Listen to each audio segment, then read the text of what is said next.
예, 당파 전술 해가지고 우리가 잘못 알고 있는 것이 지금은 많이 이제 인식이 바뀌었는데 우리가 잘못 알고 있는 대표적인 것이 배를 서로 부딪혀서 우리 파농선으로 일본 배를 부딪혀서 깬다. 이 당파. 이렇게 우리가 잘못 알고 있는 경우가 있는데 그것이 아니고 총포로 깨버립니다. 총포, 지자포, 현자포 이런 포로 날아가면 거기에 사실 포탄이 날아가도 이것이 오늘날 우리 K9처럼 이게 터져서 이렇게 파괴하는 것이 아니고 주로 화살이 날아가고요. 대장군전 해가지고 화살, 또 포도 날아가서 이것이 그냥 배 이 겉을 깨버립니다. 이 막을 깨가지고 물이 새어 들어가고 그 위에 화살을 쏘고 또 불화살을 쏘고 이렇게 배를 침몰시키지 당파 전술이라는 것은 우리가 잘못 알고 있는 배끼리 부딪히는 것이 아니고 총포를 이용해서 적의 배를 깬다 이런 의미가 정확합니다. 그럼 배끼리 부딪히는 경우는 그래도 있지는 않았을까요? 없었나요 아예? 실제로 거북선 같은 경우는 앞에 돌기가 있고 워낙 이 일본군이 이 등선 육박 전술을 하잖아요. 배를 붙여가지고 위에 올라타서 칼싸움하는 것이 일본군의 특징인데 그래서 배는 최대한 떨어지는 겁니다. 우리 배는 떨어져서 총포. 일본군이 갖고 있는 조총도 사실은 유유 사거리가 50m밖에 안 돼요.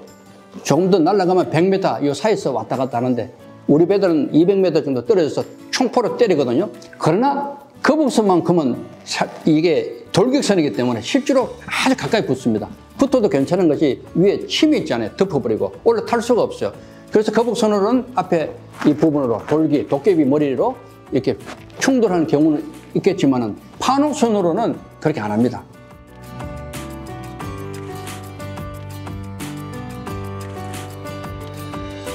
거북선에 대해서 아주 미스터리입니다. 사실은 저도 미스터리인데요. 지금 많은 학자들이 같이 연구하고 있는데 영화를 보면서 이제 많이 상상하잖아요. 그리고 이충목 전설이라든가 이런 기록에서 나오는 그런 걸 보면은 거북선의 머리가 이렇게 올라가 있잖아요. 이건 아니다고 지금 거의 결론이 나옵니다. 이 가슴 쪽에 있었다고 지금 보고 있고요. 그래서 이번에 나온 전문의 그 한산 영화에 보면은 그 감독이 아주 머리를 잘 썼어요. 이 가슴에 나오게 돼 있잖아요. 그리고 철갑선은 분명히 아니에요. 그건 확실히 나옵니다. 철갑선, 철로 다 덮은 것은 분명히 아니고 또 하나는 2층이냐 3층이냐 그것도 아직까지도 이 규명이 안 됩니다. 그래서 그 영화 감독이 아주 머리를 쓴 것이 그 한산 영화 보면은 2층 거북선도 나오고 3층 거북선도 나와서 같이 움직여요. 머리를 잘 쓴 거예요. 아직도 그건 규명이 안 되고 있어요. 우리가 보기에는 3층이 맞다고 그냥 생각이 어느 정도 갑니다. 왜냐 격군, 노전능 격군이 있고 또 포를 쏘는 포수가 따로 있어야지 같은 층에 있으면 이 연기 때문에 이 반동 때문에 노를 못 줬습니다. 그 아주 위험하고요. 3층이 맞지 않나 보고 있고요. 그런 장면들. 그러니까 머리는 머리 위로 올라가지 않고 가슴 쪽에 있다는 거. 그리고 앞에 있는 이 머리 쪽에도 포구가 아직 있으니까 큽니다. 이게 작지 않고 그런 것들. 그렇게 우리가 보면 될 것 같아요.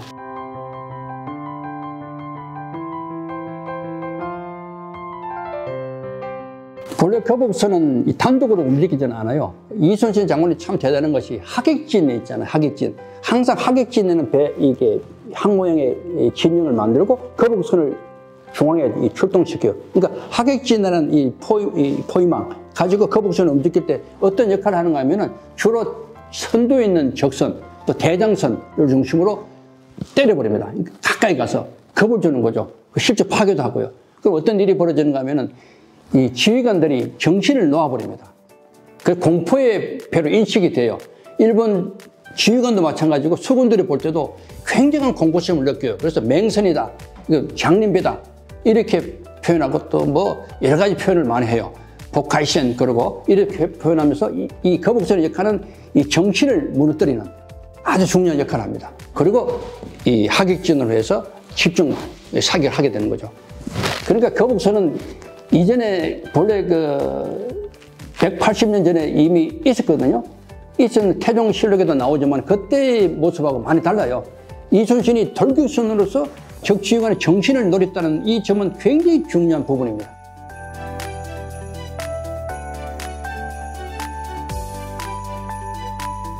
실제로 숙종 때 보면 거북선 숫자가 굉장히 많아요. 그래도 어느 시간 지났는데 없어져 버렸어요. 모든 뭐 흔적도 없는 게 그럴 수밖에 없는 게 이 해군의 이 전쟁하는 방식이요 많이 달라집니다. 모두 무기체계가 달라지고, 그러면 옛날처럼 이렇게 뚜껑 덮어가지고 젓는 그 시대가 아니기 때문에 이 뚜껑 자체가 의미가 없어요. 포를 때려보면 다 위에 깨져버립니다. 거북선 자체의 의미가 없어져 버렸어요. 그런 이유가 있습니다.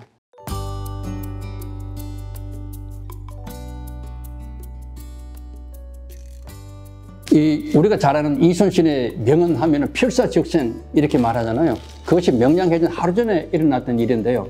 우수영으로 배를 옮겼잖아요. 우수영으로 옮겨가지고 이때 영화나 드라마 보면은 모든 장면들을 모아놓고 불을 켜놓고 이순신 장군이 이 필사적생 연설을 하는데, 그것이 아니고 실제로 난중일기 보면은 장수만 모읍니다. 장수.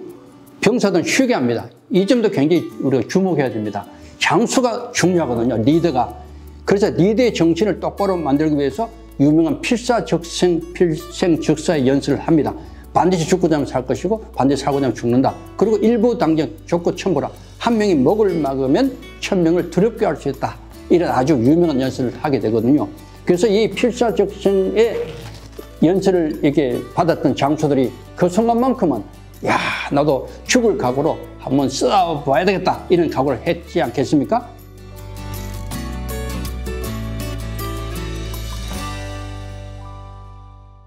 명량해전 하루 전날 필사적생의 연설을 했지 않습니까? 그리고 실제로 그날 밤에 정말 아주 놀라운 일이 일어납니다. 이순신의 난중일기에 직접 기록된 글에 의하면 그날 밤에 신인이 나타나요. 신인. 이 신인이 뭔가 하면은 물론 그 당시 많이 사용되었던 용어는 맞아요. 근데 이순신이 딴 말로 표현할 수 없었던 것이 어떻게 보면 놀라운 한 사람을 꿈속에 만나게 되는데요. 이순신은 난중일기에 40번이나 꿈의 이야기를 적습니다. 앞일을 미리 예시받을 때, 어머니가 아팠을 때, 또 돌아가셨을 때, 아들이 아플 때, 아내가 아플 때는 다 유성룡 대감에 있던 무슨 일이 생겼을 때는 꿈을 통해서 미리 알게 돼요. 이날 정말 중요한 꿈이 꾸어지는데 밤에 잠을 자는데요. 신인이 꿈속에 나타나요. 그리고 이렇게 말합니다. 여차즉 대첩, 여차즉 취패운이라. 이 말이 뭔가 하면은 이렇게 하면 크게 이긴다, 이렇게 하면 진다, 이런 말을 하게 돼요. 그때 이순신이 얼마나 놀랐겠어요. 그리고 뭐를 붙들었겠어요? 이렇게 하면 크게 이긴다, 이렇게 하면 크게 이긴다는 대첩을 붙들었다고 저는 보는 거예요. 그러니까 다시 말해서 다음날 명량해전이 일어나는데 이미 이순신의 마음에는 와, 이미 이겼구나. 왜냐하면 신인이 내 꿈에 나타나서 이미 이겼다고 얘기한 거와 똑같은 그런 언지를 받았잖아요. 그래서 다음날 실제로 명량해전 때 거의 300척 이상이 들어와요. 우리는 12척밖에 없어요. 그러나 용감하게 혼자 먼저 앞으로 나갔거든요. 혼자. 그런 용기의 근원은 아마 그날 밤에 확신을 줬던 이 신인이 아닌가, 이렇게 저는 보고 있습니다.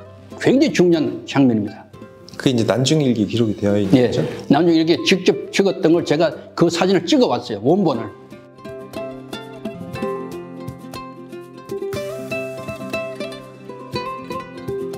사실은 12층으로 300층 이상을 못 짓는다는 것은 전 세계 해전사에 이건 거의 없는 일입니다. 그런 불리한 상황 속에서 정말 저는 이 이순신 장군이 정말 놀라운 장군이다, 이런 생각하고, 그때 만약에 졌다면은 조선은 끝났고요.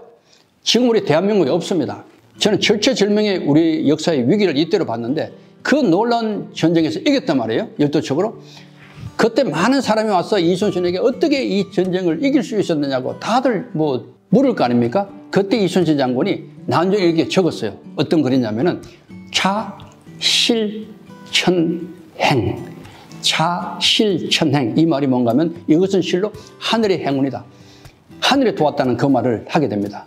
여기는 두 가지 뜻을 저는 풀이할 수 있는, 첫째는 내가 잘했다 하지 않은 거예요. 내가 잘해서 이겼어, 내가 정말 대단해서 이겼다, 이런 말 안 했다는 거죠. 정말 겸손한 모습을 보여줬고, 두 번째는요, 작은 성공, 작은 승리는 최선을 다하면 가능해요. 열심히 하다 보면은 그렇게 될 수 있는데 정말 위대한 성공 있잖아요. 정말 위대한 승리는 하늘에 두어야 된다.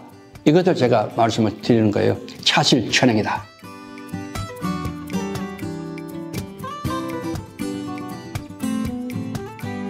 많은 사람들이 궁금해하는 것이 과연 이순신 장군이 했던 전략이 뭔가. 저는 그 전략의 근원을 손자병법에서 찾았습니다. 이순신 장군도 손자병법을 공부했던 사람이고 난중 일기에도 2번이나 기록이 됩니다. 지피지기라는 개념으로. 저는 이렇게 봐요. 자보전승이 손자병법의 중요한 하나의 그 핵심이거든요. 자보, 이게 뭐냐면 나를 우선 지켜야 돼요. 나를 보호해야 돼요. 그래서 이순신 장군은 자보하기 위해서 지피지기를 잘 활용합니다. 수많은 정탐, 수많은 정찰병, 전방에 척후선을 보내서 우리 수군을 보호하기 위한 조치를 많이 하고 적의 어떤 모양, 적의 위치, 적의 모든 규모를 미리 보는 그런 노력을 엄청 많이 합니다. 그것이 자보의 개념이거든요. 다음에 전승이란 말은 온전하게 이긴답니다. 그러니까 나를 보존하고 난 뒤에 온전하게 나의 깨짐이 최소화하면서 이기는 것. 이것이 이순신이 했던 거거든요. 그래서 선승구전이라는 말로 연결됩니다. 먼저 이기는 싸운다. 다시 말해서 누가 이게 이순신을 폄하하는 입장에서 보면은 야, 뭐 맨날 뭐 지는 싸움은 안 하고 이기는 싸움을 해야 돼. 이런 얘기하는 사람도 있어요. 말도 안 되는 얘기입니다. 실제로 내가 보존돼야 돼요. 그리고 완벽하게 이길 준비를 갖추고 나가기 때문에 사실은 싱겁게 이기는 것처럼 보입니다. 어떻게 보면은. 왜냐면은 그 포가 좋았고 파농선이 아주 좋아요. 일본 거보다. 모든 유리한 것을 모두 합쳐가지고 집중적으로 통합 운용해서 적을 상대하거든요. 그래서 이순신은 참 위대하다는 겁니다.